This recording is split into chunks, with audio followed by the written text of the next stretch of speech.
बोल सच्चिदानंद भगवान की जय, सत गुरुदेव महाराज की जय।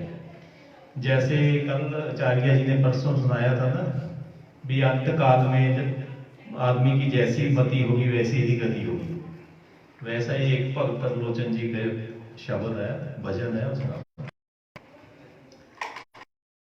अंत काल जो लक्ष्मी सिमरै, ऐसी चिंता मैं जे मरै, जोन बल बल उतरै। बल बल बार बार, एक जन्म नहीं, जो लक्ष्मी में ध्यान होगा तो बार बार सांप की जून में आएगा। हरि भाई गोविंद नाम मत बिसरै, अंत काल जो स्त्री सिमरै, ऐसी चिंता मैं जे मरै, वेसवा जोन बल बल उतरै, अंत काल जो लड़के सिमरै, ऐसी चिंता मैं जो मरै, शुक्र जोन बल बल उतरै, अंत काल जो मंदर सिमरै, ऐसी चिंता मैं जो मरै। मंदिर मतलब ये कृष्ण भगवान के मंदिर नहीं है, मंदिर मतलब अपने घर, अपने महल कोठियों को जो ध्यान में लेता है। अंत काल जो मंदिर सिमरै, ऐसी चिंता मैं जो मरै, प्रेत जोन बल बल उतरै, बार बार प्रेत की जोन में आएगा। अंत काल नरैण जो सिमरै, ऐसी चिंता मैं जो मरै। बदित त्रिलोचन ते नर मुक्ता, पीतंबर वांके हृदय। कहते वही मनुष्य इस संसार से तरेगा जिसके ध्यान में अंत समय पीतंबर कृष्ण भगवान की तरफ जिसका ध्यान होगा।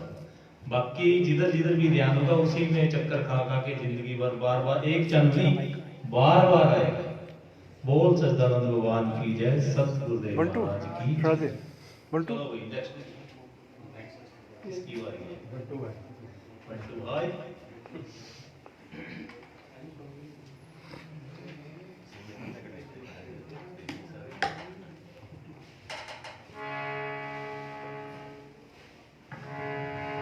सच्चिदानंद भगवान की जय। श्री सतगुरुदेव महाराज की जय। ध्यान मूलम गुरुर्मूर्ति। नीचे है ना जिसमें अच्छा आता है बस है ना डबल इतना इतना नीचे ना साउंड जी का माइक आगे साउंड आते तो है नहीं बता देना आप उस टाइम। मंत्र आप मूलम आपको ठीक है आप लोगों ने आपको ठीक है इसका अर्थ हो जा ठीक है छोड़ना। मोक्ष मूलम गुरु कृपा। बोलो सच्चिदानंद भगवान की जय। श्री सतगुरुदेव महाराज की जय। गुरु पैया लागू नाम रटा दीजिए हो। गुरु पैया लागू नाम लखा दीजिए हो।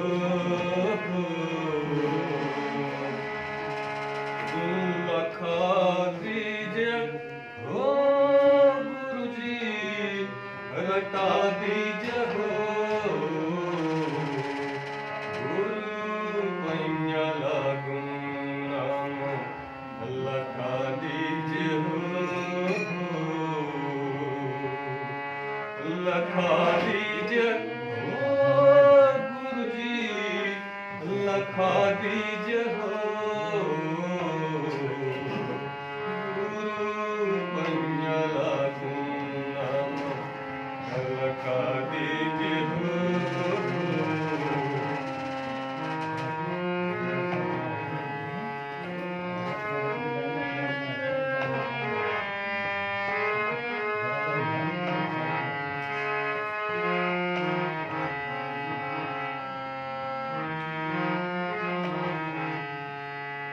जन्म जन्म का सोबत मनवा। जन्म जन्म का सोबत मनवा। ज्ञान का दीप, ज्ञान का दीप जगाए दीजिए हो। गुरु पैया लागू नाम लखा दीजिए हो। गुरु पैया लागू नाम लखा दीजिए हो।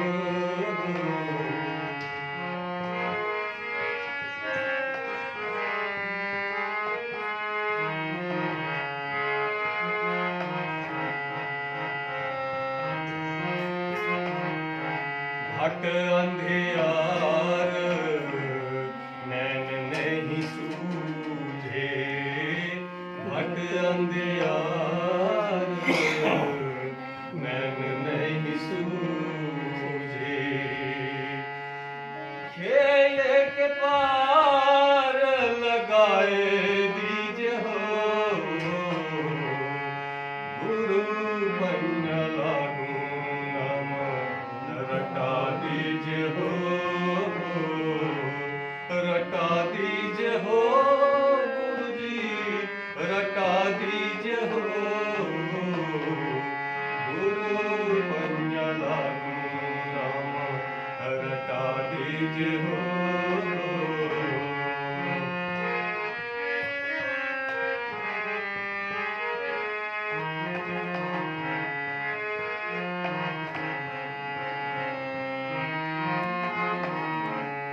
विष की लहर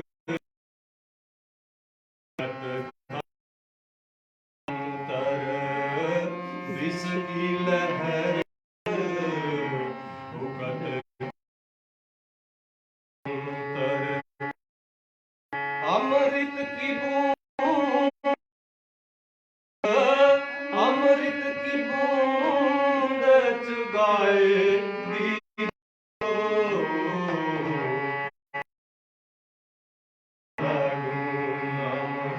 रटा दीजिए हो रटा दीजिए हो गुरु जी रटा दीजिए हो कन्या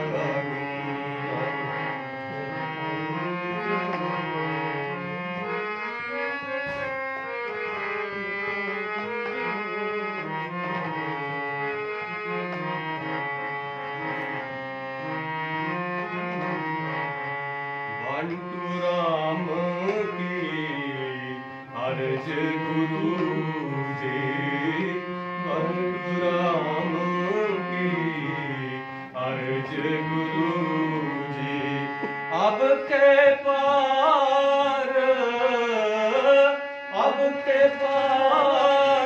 लगाए दीजिए हो गुरु बन्या लागू नाम रट दीजिए हो गुरु बन्या नाम रटा दीजिए हो रटा दीजिए हो रटा दीजिए हो गुरु बन्या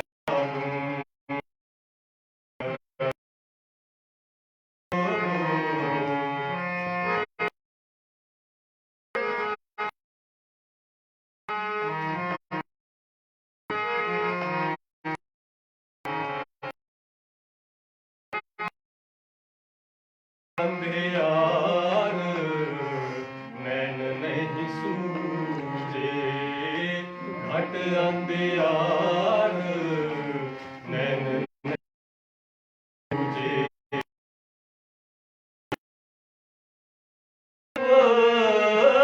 ज्ञान का दीप दीजिए हो गुरु बन्या लागू नाम रटा दीजिए हो रटा दीजिए हो गुरु जी रटा दीजिए हो गुरु बन्या लागू नाम रटा दीजिए हो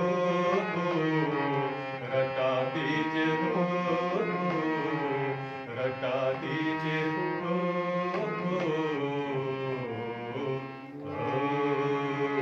सच्चिदानंद भगवान की जय। श्री सतगुरुदेव महाराज की जय।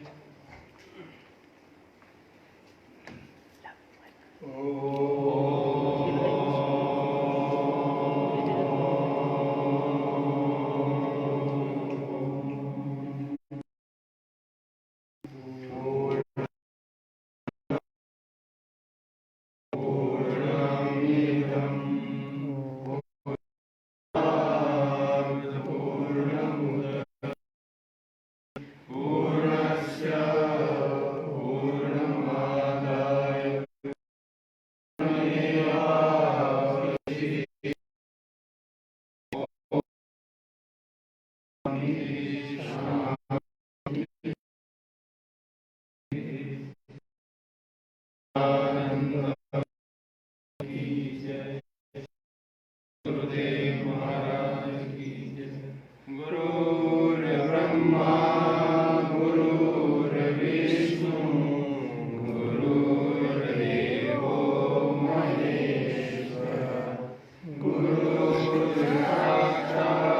परं ब्रह्म तस्मै श्री गुरवे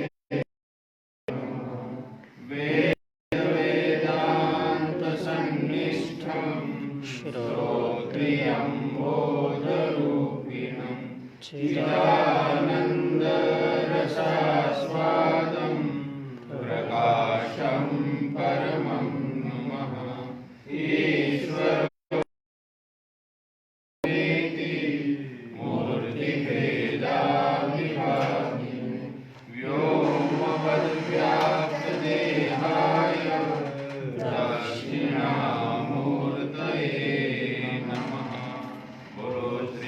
सच्चिदानंद भगवान की जय। श्री सद्गुरुदेव महाराज की जय। ध्येयः सवितृमण्डलमध्यवर्ती नाभि हिरण्मयवपु धृतशङ्खचक्रः जपाकुसुमशङ्काशं काश्यपेयं महाद्युतिं तमोरिं सर्वपापभ्यं प्रणतोऽस्मि दिवाकरम्।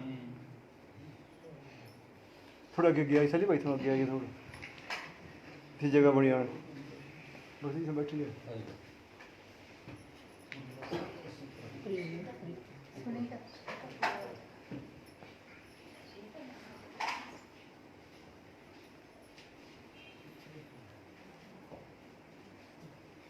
पूज्य महाराज जी हम सबको भीतर में रहने का ज्ञान और ध्यान देते हैं। आदमी या साधक जब तक भीतर में नहीं रहता, ठहर नहीं सकता, तब तक उसको परमात्मा का किसी भी प्रकार का ज्ञान प्राप्त नहीं हो सकता। महाराज जी का यह प्रयास है और क्रिया भी ऐसी है, स्थान भी ऐसा है, साधन भी ऐसा है, चिंतन भी ऐसा है कि हम किसी भी तरह भीतर में ठहरे, जहां से हम आए हैं, जहां से हमारा प्राण उड़ता है, वहां थोड़ी देर हमारा निवास हो। शास्त्र, पुराण, वेद, उपनिषद, तत्व चिंतक जितने भी हैं, सभी का यह कहने का अर्थ यह है कि हमने भीतर में जाकर हम ठहरे, तब हमको यह प्राप्त हुआ, तब यह अनुभव हुआ। आदमी या साधक इस जीवन में इतना बाहर चला गया और इतना बाहर जाने का प्रयास करता है, कितना भी प्रयास किया जाए उस पर, तो भी वो भीतर में प्रवेश नहीं कर सकता। इसीलिए नाम का रहस्य, साधन का रहस्य, गुरु की कृपा क्या है उसको जान नहीं सकता। प्रयास होने पर भी, आशीर्वाद होने पर भी, साधन होने पर भी, किसी भी तरह हम भीतर नहीं जाता। उसका कारण है हमारा मन बाह्य चीजों से इतना आकर्षित है, मन को इतना आनंद आता है बाहर की क्रियाकलाप से। उस क्रियाकलाप में अनेक क्रिया हो सकती है, मन की होती है, धन की होती है, मान की होती है, सम्मान की होती है, कितनी भी क्रिया, वो क्रिया से कभी अलग हो ही नहीं सकता। इतनी चंचलता और इतना बहिर्मुखता हो गया है। इसीलिए साधन हमारा से अछूया रहता है। साधन का रहस्य हमारे जीवन में प्रकट नहीं हो सकता। एकांत ते सुखम आश्यताम वेदांत का ही वाक्य है। कई लोगों का ये लोगो भी है, एकांते सुखम आश्यताम। एकांत में ही सुख की उपलब्धि हो सकती है। एकांत में जो आदमी ठहरता है, रहता है, उसको ही परमात्मा का आनंद, सुख प्राप्त होता है। इसीलिए महाराज जी ने यह सत्संग के माध्यम से हमारा मन दुखी न हो, हमारा मन चिंतन करने में हमको सहयोग हो, उस परमात्मा का प्रकाश देखने में हमारा मन दौड़े, प्रयासशील रहे। क्या करना है हमको घर में रहकर, क्या करना है बाजार में रहकर, क्या करना है चीज वस्तुओं में। इसीलिए महाराज जी का जीवन देखा जाए, नहीं है कुछ भी तो भी संतोष, सब कुछ है तो भी संतोष, कभी कोई शिकायत नहीं, कोई फरियाद नहीं, अपने आप में संतुष्ट, अपने आप में परितुष्ट। ऐसा यह रास्ता महाराज जी अपने जीवन के उदाहरण से हमको समझाने का प्रयास कर रहे हैं।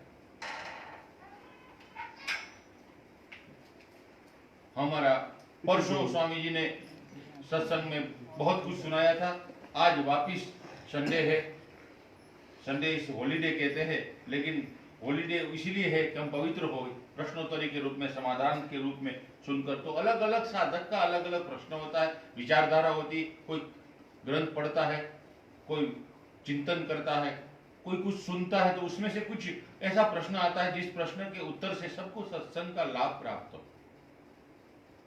तो हम कुछ प्रयत्न करें अपने आप में, कुछ हम किसी के जीवन को देखकर अपना जीवन उस तरफ न जाए, महात्मा का जीवन, गुरु का जीवन देखकर उस तरफ हमारा जीवन का प्रयाण हो, प्रयास हो जाने का, तो बहुत कुछ प्राप्त हो सकता है। तब प्रकाश हो सकता है, तब ध्वनि हो सकती है, तब कुछ प्राण ठहर सकता है। बहुत बहुत ये गहरा रास्ता है। 50 साल रहो इसमें, दीक्षा ले लिया, 100 साल ले लिया, 100 जन्म, तो भी इसमें कुछ प्राप्त नहीं हो सकता यदि अंदर ठहरने की शक्ति नहीं है। हमारा मन बाहर ही घूमता है, बाहर है मजा करता है, तो कुछ प्राप्त नहीं होगा। हाँ, दीक्षा मिल जाती है कोई कृपा, गुरु कृपा से, पूर्व जन्मों के पुण्य से, लेकिन उसका फायदा हमने नहीं उठाया। कभी हमने ये नहीं पूछा कि मुझे प्रकाश क्यों नहीं होगा। कभी हमने ये नहीं पूछा कि वो शब्द जो सुनता है वो हमको सुनाई नहीं देता है। कभी हमने ये नहीं पूछा कि मेरा प्राण स्थिर नहीं होता है, कैसा स्थिर करना। हमने ये जरूर पूछा है उसने कितना भोजन किया है, हमने जरूर वो पूछा है उसने कैसे कपड़े पहने हैं, हमने वो जरूर पूछा है उसकी क्रियाकलाप क्या है, उसके पास ज्ञान है कि नहीं। हमने जरूर दुनिया के बारे में पूछा, कभी अपने प्राण के बारे में, अपनी साधना के बारे में, अपने गुरु के विषय में, कृपा के विषय में प्रश्न नहीं पूछा। जागे हम सब जागे, सब मिलकर सहना भवतु सहनो भुनक्तु सह वीर्यंकरवावय, और उसके बाद तेजस्वी शब्द है। उस तेज को प्राप्त करने के लिए हमारा प्रयास अंतर्मुख होकर गुरु की दिया हुआ साधन पर निष्ठा लाए, तभी हमको प्रकाश होता है। चलिए, प्रश्नोत्तरी बहुत लंबी है।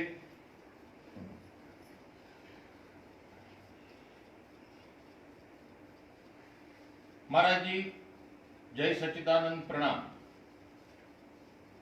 गुणों की साम्यावस्था होने पर मन की स्थिति कैसे हो सकती है, कृपया मार्गदर्शन दीजिए।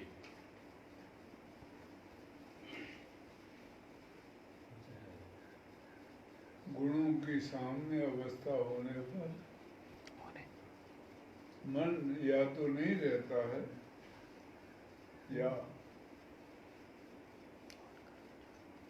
समाप्त हो जाता है, और या आत्मा में लय हो जाता है, एकाकार ले लेता है। जितने देर गुणों की साम्य अवस्था रहती है उतनी देर, अगर गुण हमेशा के लिए साम्य हो जाए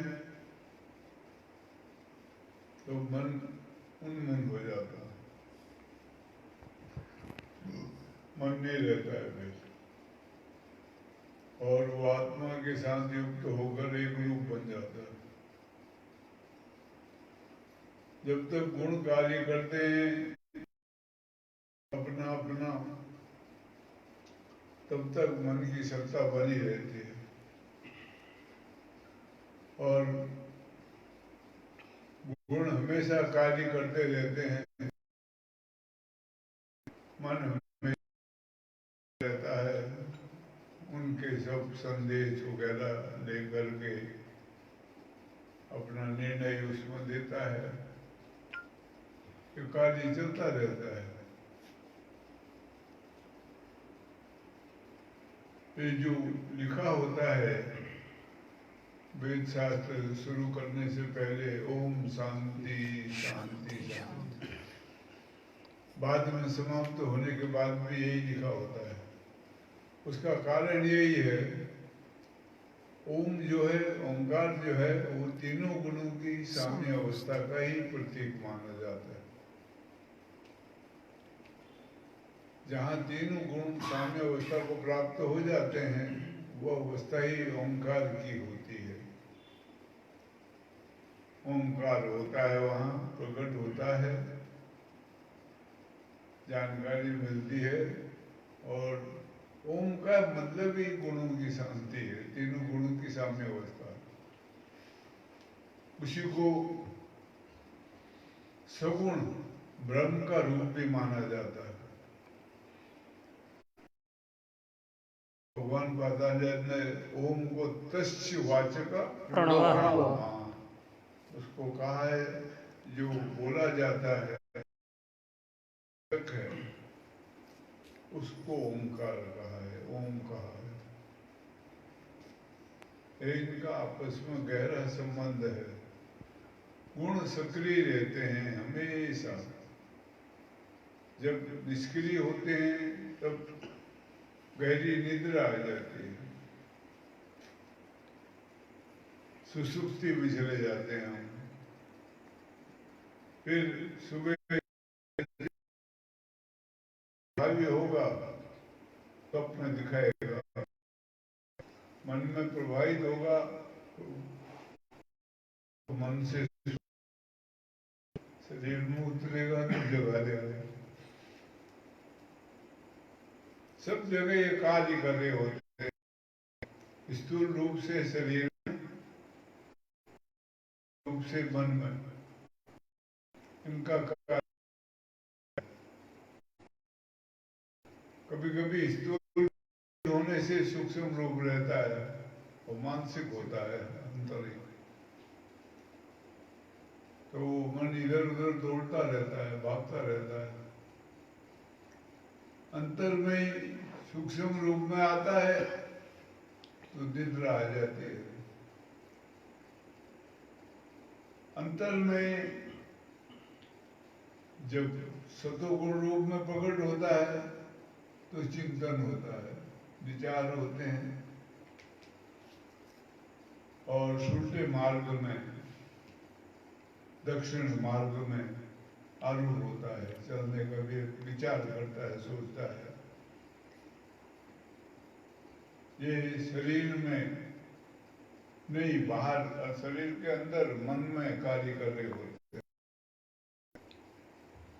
शरीर में आते हैं जब,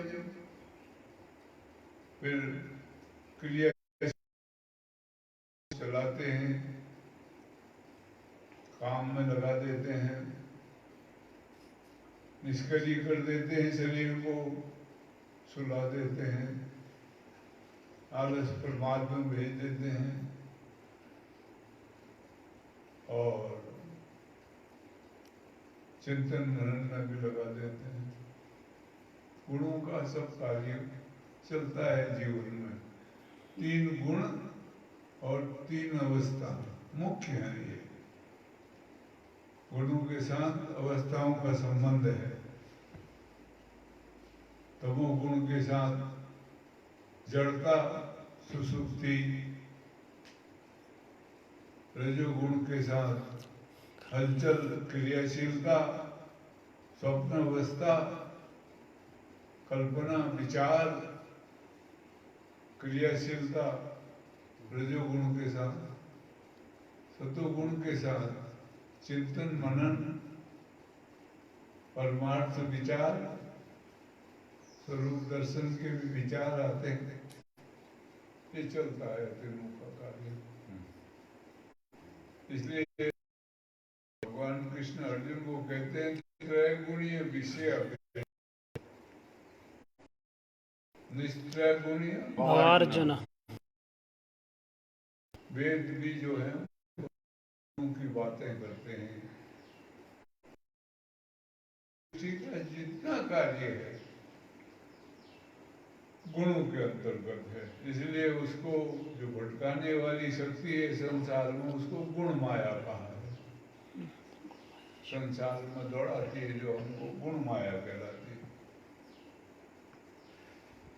गुणों की साम्य अवस्था हो जाए तो वो परमार्थ तत्व प्रकट होता है, ओंकार प्रकट होता है, ओम प्रकट होता है। उसकी जानकारी मिलती है, उसका ज्ञान होता है। बड़ी बात है वो। किसी को गुण साम्य होता है। जो अवतारी पुरुष हैं इनके अंदर है गुणों की साम्य अवस्था होती है। अगर राम है, कृष्ण है, तो गुणों के अवस्था होते हैं। वो गुणों को अपने बस में करके कार्य करते हैं। गुण उनको नहीं चलाते हैं, वो गुणों के द्वारा कार्य करते हैं। गुण उनके बस में होते हैं, जानते हैं। ऐसा है, साम्य गुण हो जाए तो बड़ी उपलब्धि है, सबसे बड़ी गुण साम्य गुण।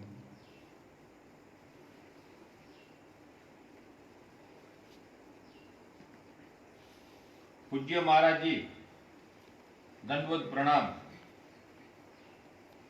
शरणागत साधक की क्रिया जगत के प्रतिकूल होती है या अनुकूल होती है? क्या क्या? शरणागत साधक की क्रिया जगत के अनुकूल होती है या प्रतिकूल होती है? अब उसको क्या लेते हो, तुम्हारी मर्जी है। वो तो शरणागत तो कभी जगत के अनुकूल होगी नहीं। अब तुम्हारी मनसा है जगत के अनुकूल रहे तो वो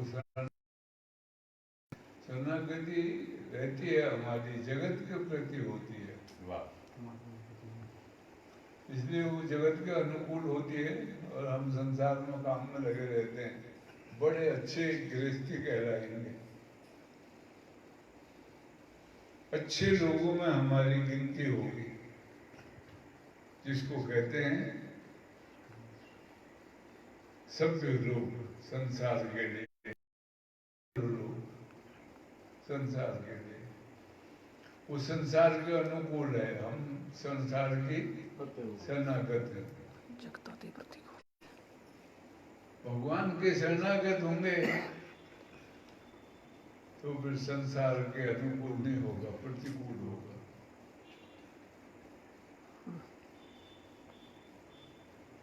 उल्टा होता है। वाह। किसके शरणागत हैं हम, बस वो हमारे ऊपर निर्भर करता है। संसार में भगत होते हैं, देश के, पार्टियों के, कोई व्यक्तियों के भी भगत होते हैं बड़े,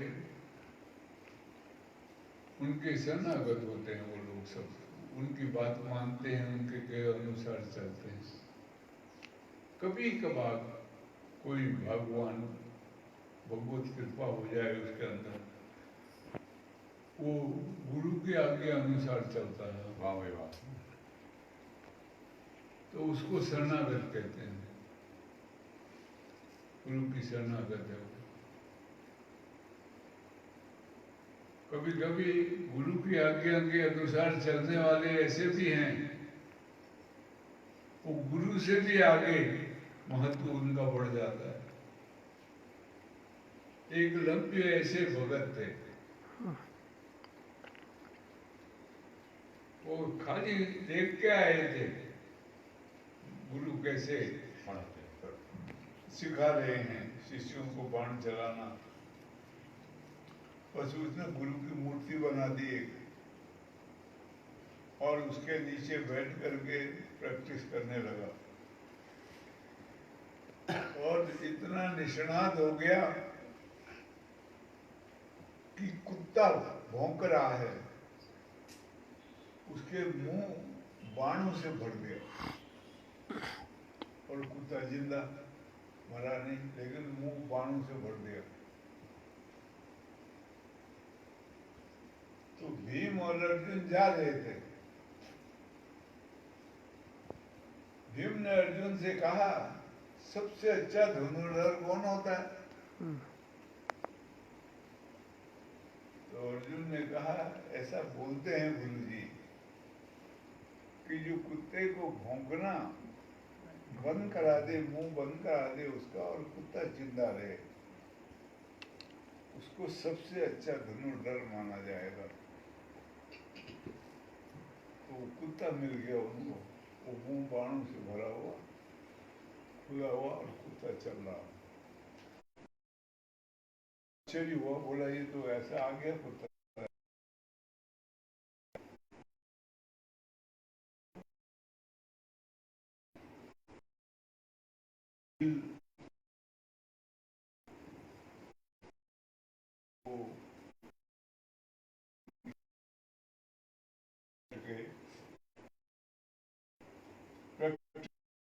प्रयास कर रहा है बाण चलाने का,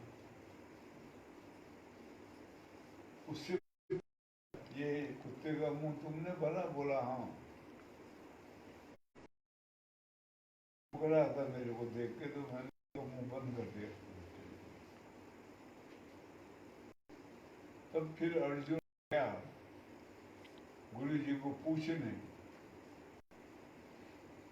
कि आप कहते थे तुम सबसे अच्छे धनुर्धर हो, लेकिन यहाँ मैं तो ये कला नहीं जानता हूँ, और ये गुरु का पुत्र है, वो ये कला में निपुण हो गया है और आपकी मूर्ति बना के कर रहा हो। वो आए, द्रोणाचार्य और अर्जुन वगैरह सब उसके पास आए, तो वो वहाँ अभ्यास कर रहा था। कहा कहाँ से सीखा तुमने? बोला सब आपने सिखाया। आपने, मैं जब आया था आपके पास धनुर्विद्या सीखने, आपने मना किया था मेरे को। मैं क्षत्रियों को सिखाता हूँ, दूसरों को नहीं, तो मैं तो भीम का पुत्र हूँ। तो फिर मैंने ये आपके प्रतीक रूप से मूर्ति बनाई और आपके यहाँ बैठ के मैं सीखने लगा। मानसिक रूप से मैंने आपको गुरु धारण करा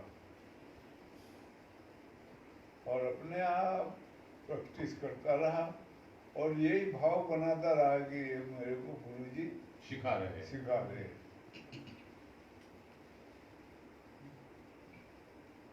तब द्रोणाचार्य ने कहा तुम तो पूर्ण हो गए अभी इस विद्या में, अब और सीखने का नहीं रहा कुछ भी, क्योंकि कुत्ते का मुंह भर सकते हो तुम बाणों से।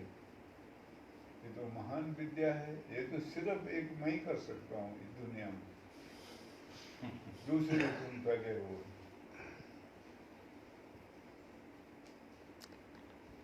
चलो अब तुम्हारी बारी है दक्षिणा गुरु दक्षिणा देने की। दक्षिणा दो, आखिर में गुरु दक्षिणा देते हैं। तो आप, उसके पास तो कुछ है नहीं जंगल में, बोला आप आज्ञा करो मैं दूंगा।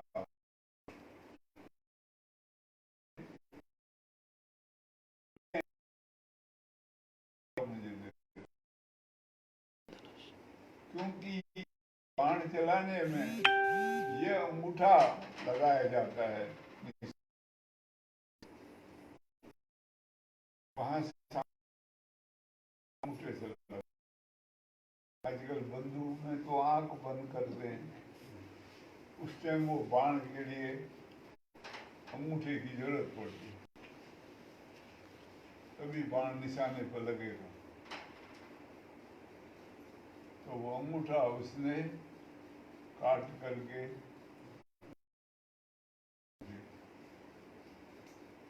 तो अब वो जो विद्या है उसमें त्रुटि रहेगी। अब 2 नंबर का जो विद्यार्थी है वो फर्स्ट हो जाएगा, वो 9 नंबर का अर्जुन था।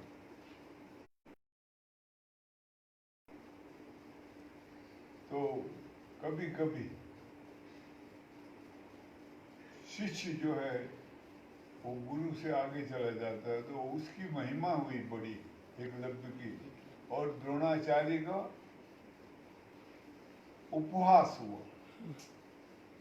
कई आज भी विद्वान लोग जो हैं वो द्रोणाचार्य को उस काम के लिए अन्यायी मानते हैं, उसने अन्याय किया।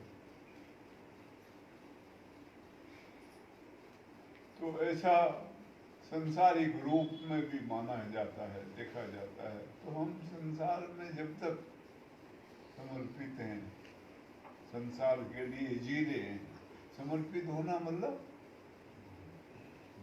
क्या लक्ष्य है जीवन का जीने के लिए? जिसके लिए समर्पित है वही लक्ष्य होता है। वाह। संसार के लिए समर्पित है, संसार लक्ष्य है, तो ये अनुकूल है भी हमारे। जब हम परमात्मा को समर्पित होंगे वही जीवन का लक्ष्य होगा और कुछ नहीं। रोटी इसलिए खाएंगे कि भगवत प्राप्ति करनी है, पानी इसलिए पिएंगे भगवत प्राप्ति करनी है। नौकरी धंधा कोई भी कार्य संसार कार्य कर रहे हैं वो छूटेगा नहीं, पर हमारा लक्ष्य बदल जाएगा। संसार के लिए नहीं जिएंगे हम, परमात्मा के लिए वो बस जाएगा अंदर में हमारे, और वो हमेशा स्मरण में रहेगा। जैसे अभी संसार स्मरण में है, स्वप्न भी उसी के आते हैं, जागृत में उसी की चर्चा होती है, कहीं जाते दौड़ते फिरते हैं उसी के लिए, सुबह उठते हैं उसी के लिए, रात को सोते हैं उसी के लिए। तो हम संसार को समर्पित हैं, तो इसलिए संसार अनुकूल होगा। उसके बाद संसार अनुकूल नहीं होगा। इसलिए वो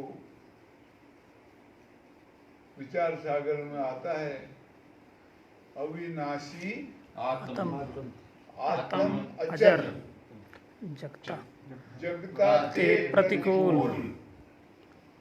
संसार से प्रतिकूल है, ऐसा ज्ञान विवेक है सब सब साधन का मूल।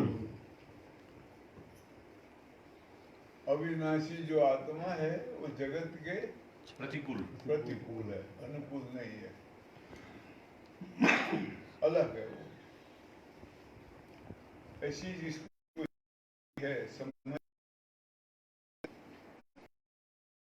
किसी जगह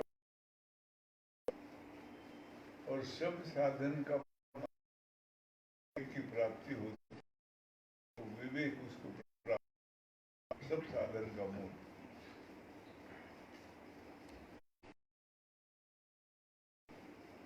तो इसलिए अब किसकी शरणागत होना है वो महत्वपूर्ण है। संसार के शरणागत हैं तो भगवान भगवत तत्व प्रतिकूल है, वो उसका गाना अच्छा रहेगा। उनको खुदा मिले है खुदा की जिन्हें तलाश, मुझको तो एक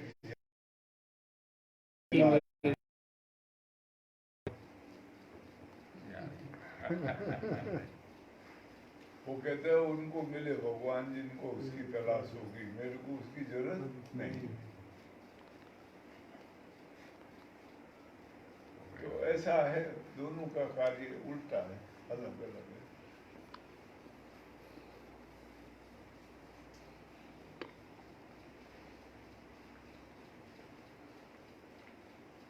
महात्मा जी नमस्कार। अष्टमी के दिन आपने सत्संग में एक बात कही थी, उस बात पर बहुत चर्चा।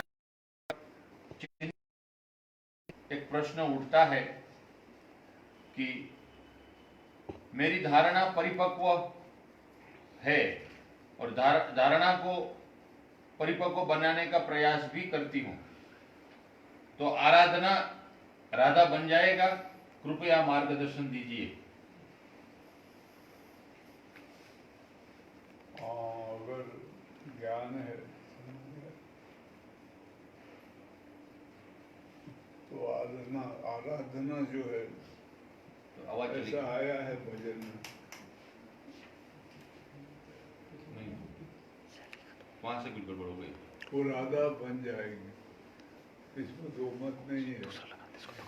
लेकिन राधा का स्वरूप समझना पड़ेगा, किसे कहते हैं। अब जब हम कथा वार्ता पढ़ते हैं, सुनते हैं, तब एक कल्पना में खो जाते हैं। बदल बदल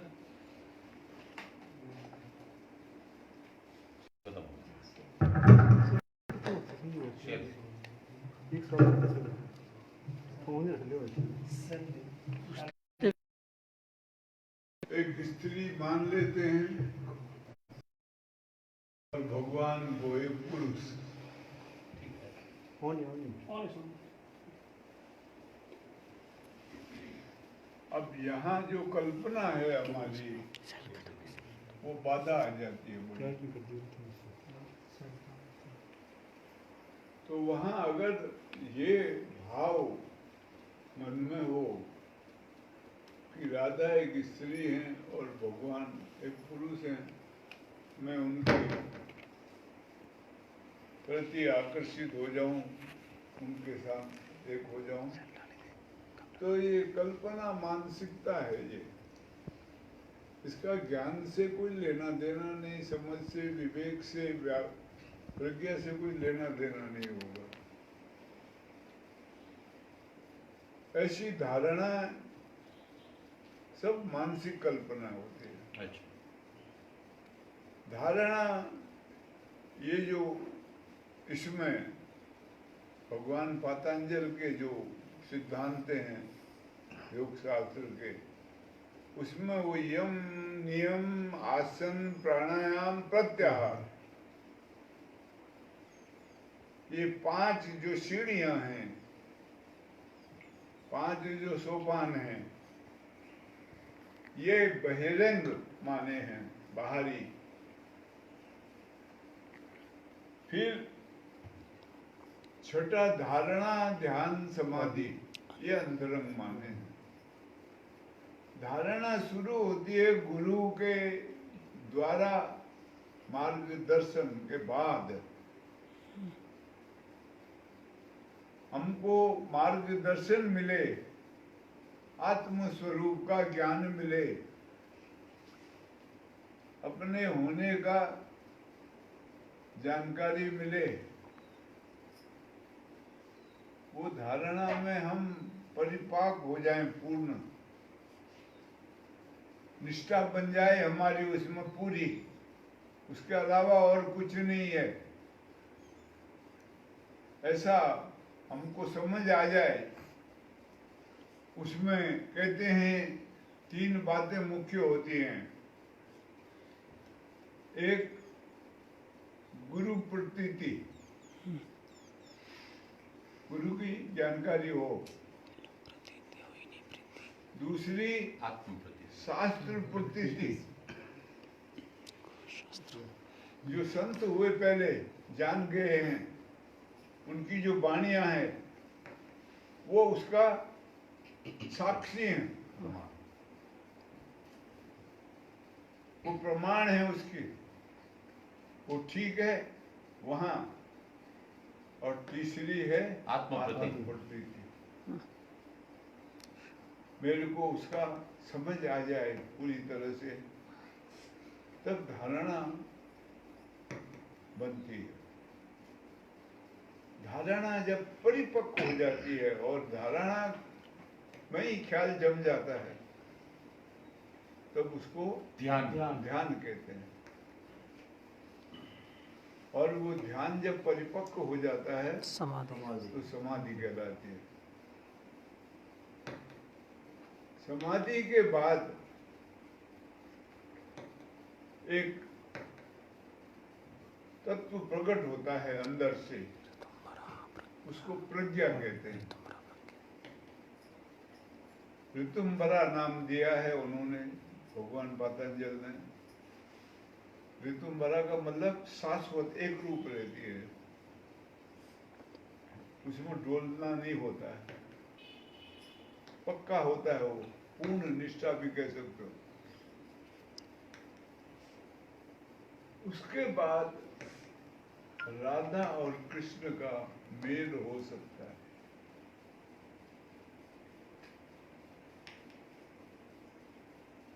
वहाँ वो राधा कृष्ण को अंगीकार करेगी और कृष्ण राधा को।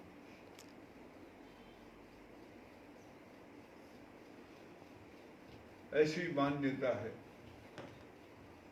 ऐसा संत महात्माओं का कथन है।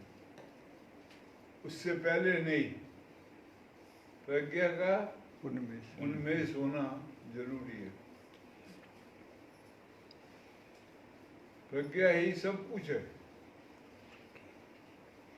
वो आत्मा की शक्ति है जो प्रकट होती है।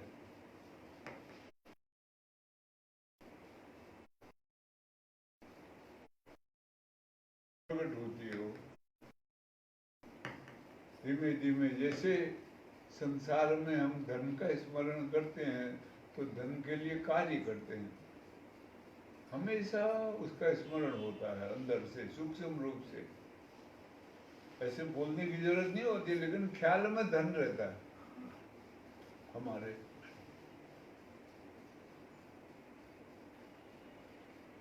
और कोई कार्य हो ऐसा, वो हमारे ख्याल में रहता है, उसको स्मरण करने की जरूरत नहीं रहती।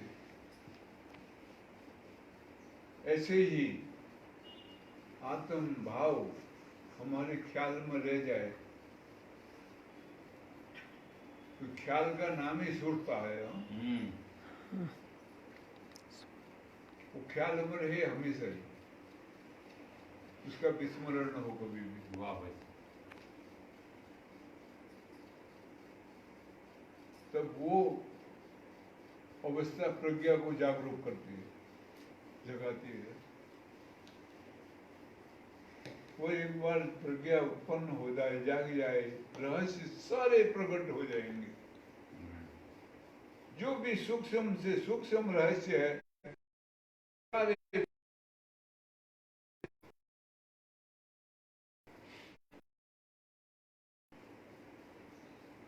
तब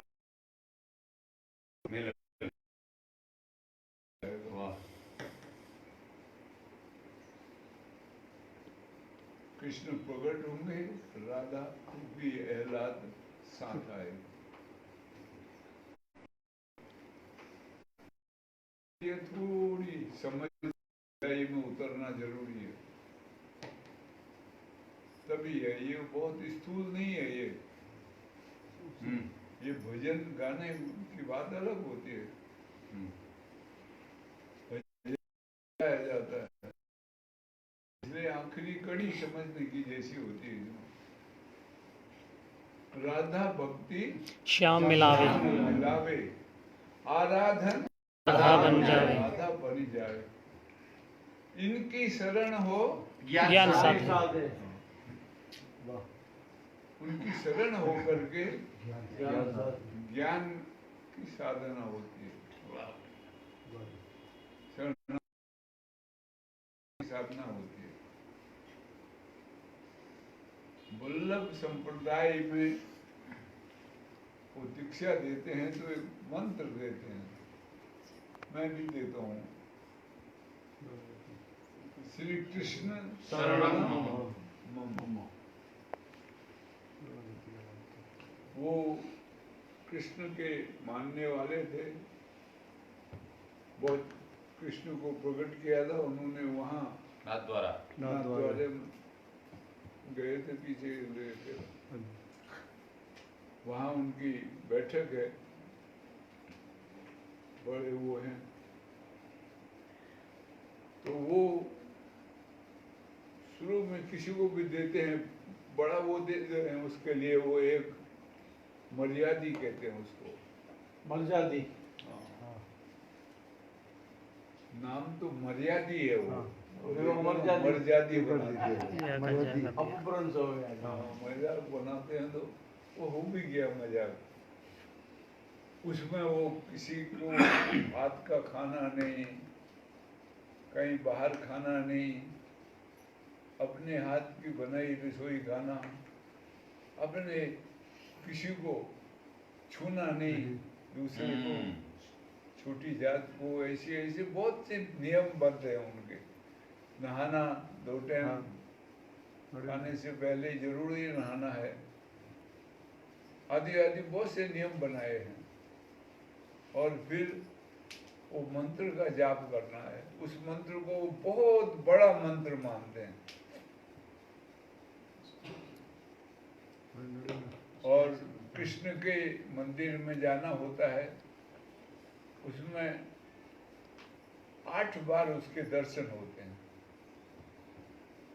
सवेरे पहले दर्शन को कहते हैं मंगला दर्शन। वो सो के उठ रहे होते हैं किशन, उस वक्त वो मंगला दर्शन है। उसके बाद होते हैं उनके श्रृंगार दर्शन।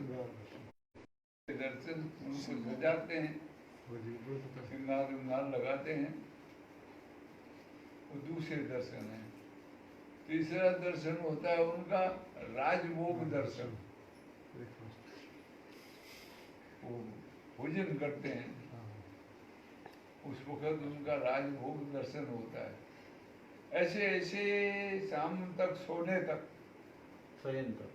8 दर्शन होते हैं। वो दरअसल बात तो यह है कि सुबह उठ के भजन करना। अब कृष्ण कहाँ है? अब वहां तो प्रतीक है, जो मूर्ति है। अब भगवान जी को अगर हम पढ़े थोड़ा सा गीता आदि, तो भगवान क्या कहेंगे? अहम आत्मा गुणाकेश गुणाकेश सर्वभूतेषु स्थितः। मैं आत्म रूप में हूँ और सब भूत प्राणियों में विराजमान हूँ। तब वो सवेरे उठ के मूल में वो है वो। अच्छा, उसके बाद फिर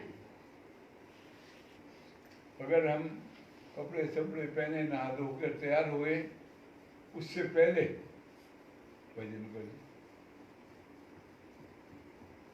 भोजन करने से पहले भजन करें, अंतर ध्यान लगाएं, ख्याल करें।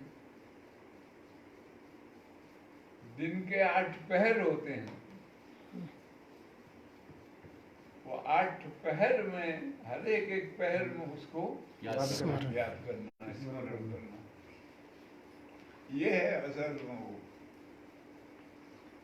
लेकिन वो सब अपभ्रंश हो जाता है, समय के अनुसार सब बिगड़ बुगड़ जाता है। पर कोई कबार जिसके अंदर थोड़ा सा भाव पैदा होता है कि जीवन व्यर्थ जा रहा है, ऐसे ही कितने जीवन चलेंगे, कोई फायदा नहीं इसका। क्या मिलेगा आखिर में? यहाँ किसको क्या मिला? मेरे बाप दादा परदादा को क्या मिला? यहाँ क्या क्या होंगी योजनाएं, क्या क्या कार्य किए होंगे, लेकिन कुछ नहीं, सब ऐसे का ऐसे ही। ऐसे मैं भी हो जाऊंगा। तो ऐसे भाव जिसके अंदर जाग जाए, ख्याल में उत्पन्न हो जाए, वो फिर थोड़ी खोज करना लग जाता है। और जो खोजता है उसको मिलता है। जिन खोजा तिन पाया। पाना तभी हो जब खोजेगा। तो ऐसा है, संसार अनुकूल है जब तक, तब भगवान प्रतिकूल है। और जिस दिन संसार प्रतिकूल हो जाएगा, उस दिन भगवान अनुकूल हो जाएगा। और जब तक रहस्य नहीं जाना जाएगा, तब तक पता ही नहीं लगेगा। एक मानसिक कल्पना हो जाएगी, कृष्ण की भी, राम की भी, राधा की भी, सीता की भी। ये मानसिक कल्पनाएं नहीं है, ये वास्तविकता है जो हमारे संतों ने रची है। क्योंकि उनको है सूझहि राम चरितमणि माणिक गुप्त प्रकट जहाँ जो जही खानिक। उनको राम के चरित सूझ गए और वो गुप्त रहस्य प्रकट हो गया, खान भूल गई वो। यथा सुअंजन अंज दीर्घ साधक सिद्ध सुजान कौतुक तो देखिए देखत शैल शैल वन वन भूतल भूरि निधान।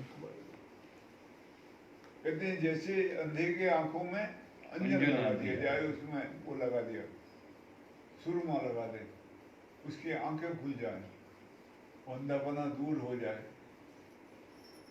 ऐसे ही कहते हैं मेरा अंधापना दूर हो गया वाह और मैं अब कौतुक देख रहा हूं। तमाशा। जो घनघोर जंगल है संसार, उसमें कौतुक हो रहा है।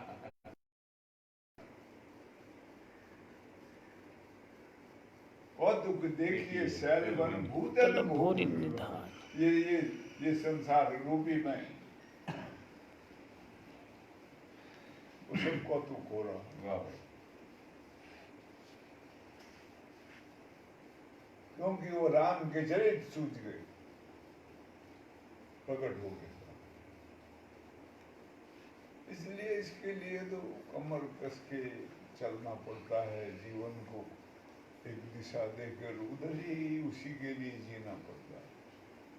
अब हमारे लिए कितनी वस्तुएं हैं संसार में, जीने के आधार हमारे, उसके लिए जी रहे हैं, तो फिर ये सब छूटा रह जाएगा। सही है।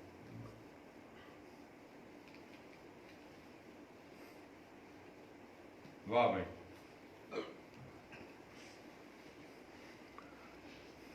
उसका मतलब कि सत्संग सुनते हैं लोग महाराज। ये तो अष्टमी के दिन चला था आराधन आपने वहां, लेकिन उसका मतलब लोग सत्संग सुनते नेट का उपयोग करते हैं। जो लोग ये बेचारे प्रयास कर रहे हैं प्रसारण का, लाइव का, वो फलीभूत है। चलिए भाई, ओहो ये तो बड़ा प्रश्न है महाराज जी। कई साल से मैं कई पुस्तक पढ़ता हूं, पुस्तकों का विवेचन भी लिखने का प्रयास करता हूं। आपका सत्संग कई समय से सुनता हूं। सरल प्रश्न है लेकिन मेरे समझ में नहीं आता, इसलिए प्रश्न पूछने की चेष्टा कर रहा हूं।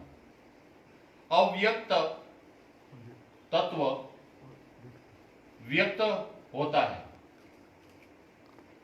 तो आपने सत्संग में सुनाया था कि शब्द ही अव्यक्त को व्यक्त करता है, लेकिन मैंने ग्रंथों में पढ़ा है कि शब्द भी अव्यक्त है, तो अव्यक्त अव्यक्त को कैसे प्रकट कर सकता है? कृपया मार्गदर्शन दीजिए। जो व्यक्त होता है वही व्यक्त होता है, और जो व्यक्त है वही अव्यक्त होता है। व्यक्त व्यक्त को नहीं प्रकट कर पाएगा, वो तो है ही है, और अव्यक्त अव्यक्त को भी प्रकट नहीं कर पाएगा, वो तो है ही है। तो शब्द अव्यक्त है, उसको व्यक्त करना पड़ेगा, प्रकट करना पड़ेगा। गीता पढ़ोगे उसमें आएगा अव्यक्तो अक्षरो इत्युक्तस्तु माहिम परमां गतिम यम प्राप्य न निवर्तन्ते तद्धाम परमं मम। वो अव्यक्त अक्षर है, उसको प्रकट करना पड़ेगा। अब ये जो साधना करते हैं लोग नाद की, ब्रह्मानंद जी का भजन सुनोगे, संत कबीर के भजन सुनोगे, और भी कई साधुओं के भजन सुनोगे, संतों के, उसमें उन्होंने भजन गाए हुए हैं। निरंजन धुन को सुनता है संत सुजान। बैठ एकांत जमाकर आसन मूंद लिए दो कान। बड़ा स्पष्ट लिखा है। जीनी धुन में सुरत लगावे करता नाद पिछान। घंटा शंख बंसरी वीणा बाजे मधुरी तान। ताल मृदंग नगारा पीछे गर्जन मेघ समान। दिन दिन सुन सुन नाद ध्वनि को होए मन गलतान। ब्रह्म ज्योत घट में दर्शावे बिसरे काया भान। भान, तन मन की दुविधा सब मेटे, आहा करे निरंतर ध्यान, ब्रह्मानंद मिले भव, कटे भव बंधन, पावे पद निर्वाण। निर्वाण। अब ये जो भजन है, अब ये घंटा संग नगारे आदि हैं, ये अव्यक्त हैं, हाँ। ये प्रकट होते हैं, व्यक्त होते हैं। किसको? साधना करने वाले को हाँ, हम तुमको सबको नहीं, जो प्रयास करता है। हाँ साधना करेगा, प्रयास करेगा, लगेगा, व्यक्त करने में लगेगा उसको, तो उसको व्यक्त होते हैं। वाह भाई। व्यक्त होते हैं तो वो फिर उसको वहाँ पहुँचाते भी हैं। शब्द ब्रह्मणे निष्णातः परब्रह्मादिगच्छति। शब्द ब्रह्म में निष्णात हो जाए, जो पूरी जानकारी हासिल कर ले तो वो पर ब्रह्म में गति कर देते हैं, पहुंचा देते हैं वहाँ। वाह। ऐसी महिमा है। तो वो अव्यक्त तत्व जो है वो व्यक्त होता है, और जो व्यक्त है वो अव्यक्त होता है। एक एक समय की बात होती है, जब तक संसार के शब्द प्रकट हैं तब तक वो अव्यक्त ही रहेगा, हाँ। वो व्यक्त नहीं हो सकता। जब संसार के शब्द से हम शून्य हो जाएंगे, कान को बंद कर लेंगे अपना संसार की तरफ से, हो। कोई शब्द नहीं सुनेंगे संसार का, तब वो सुनाई देगा। कभी ख्याल करना, हमारे शास्त्रकारों ने लिखा है, भगवान कब पैदा होते थे कृष्ण? रात के अंधेरे में 12 बजे।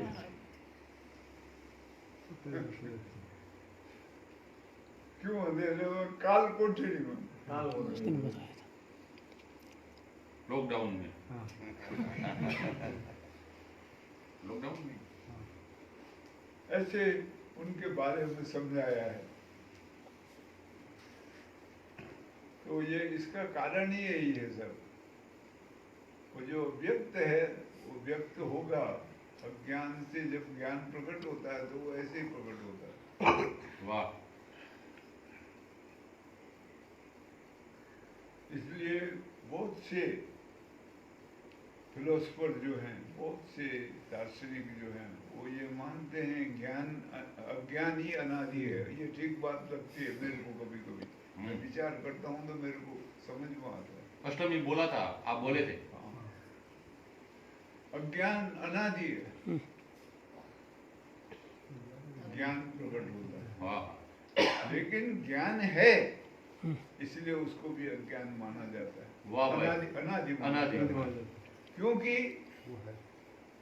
अज्ञान को अज्ञान कहने वाला कौन है? ज्ञान। बगैर ज्ञान के अज्ञान का भी पता नहीं चलेगा। तो ये जो दूसरे लोग हैं, ये रामानुजाचार्य बहुत सही है। वैसे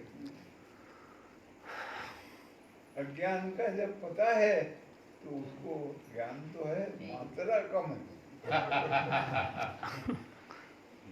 वाह महाराज, जय हो। अज्ञान को जानने वाला भी ज्ञानी होता है। आहा। बगैर ज्ञान के अज्ञान नहीं जाना जाता। अब कोई कहता है मैं अज्ञानी हूँ, इसका मतलब ज्ञान है उसमें। मात्रा कम है।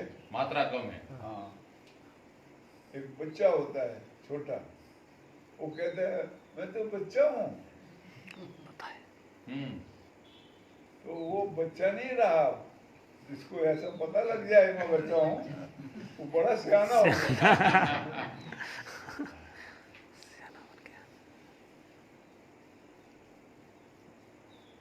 तो इसलिए वो दूसरे जो लोग हैं वो कहते हैं नहीं, ज्ञान अनादि है।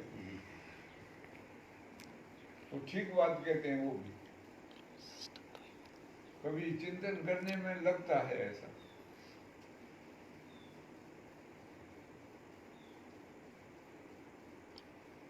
तो इसलिए क्या था प्रश्न? अव्यक्त अव्यक्त। करता है। अव्यक्त व्यक्त होता है, उसको करना पड़ता है, वो अपना अपने होता शब्द द्वारा। है। कुछ भी, अब देखो बुखार है, मेरे को बुखार आए तो उसका रंग रूप तो है नहीं, आजकल मशीनरी बनाई है ना बनेगी। पुराने जमाने में वो नाड़ी देखते थे, नाड़ियाँ उससे लगा देते हिसाब किताब। अब वो अव्यक्त है, वो भी जब व्यक्त होता है तो मेरे को कष्ट होता है। ऐसे ही बहुत सी चीजें हैं, काम है अव्यक्त है, क्रोध है अव्यक्त है, लोभ है अव्यक्त है, मोह है अव्यक्त है। जब हम क्रिया में आते हैं तब व्यक्त होता है। बहुत सी चीजें हैं यहाँ, अति सूक्ष्म है अव्यक्त है, जो सूक्ष्म है वो अव्यक्त है, जो प्रकट होता है वो व्यक्त होता है। ऐसे ही ज्ञान भी अव्यक्त है, शब्द भी अव्यक्त है। अव्यक्त है। अब ये जो शब्द है लिखत पढ़त वाला, ये व्यक्त है, वो लिखने पढ़ने वाला ये व्यक्त है, लेकिन वो जो शब्द है इसलिए उसका नाम रखा है अनाहत। क्या मतलब? किसी से द्वारा होता है। हाँ, आहत नहीं है, वो किसी दो के घर्षण से पैदा नहीं होता है, स्वयं वो है और कल्प के आदि में प्रकट हुआ था। वाह भाई। भगवान को भगवान रूप समझाने के लिए पैदा हुआ, वाह वाह। नहीं तो भगवान अपने स्वरूप से भी अनभिज्ञ। हम सभी ऐसे ही है। वाह भाई। अभिज्ञ उसी से होते हैं। हाँ, और वो विज्ञता कहीं बाहर नहीं आएगी, कभी नहीं आएगी, आ नहीं सकती, वो हमारे में आएगी। जिस वक्त विज्ञता आ गई फिर बाहर भीतर का भेद समाप्त हो जाएगा। फिर तो है, बाहर भी है भीतर भी है, इधर भी है उधर भी है, सब जगह है। फिर है वो बस। वाह। जीत देखो दीत। हाँ, वहाँ देश काल परिस्थिति। सब समान। तो उसको व्यक्त करना पड़ेगा, तब वो व्यक्त होगा, वो अपना आप व्यक्त नहीं होने वाला कभी। वाह। कोशिश करो वो व्यक्त हो ही हमारे जीवन में। वो जब व्यक्त होगा तो बस फिर वही रहेगा।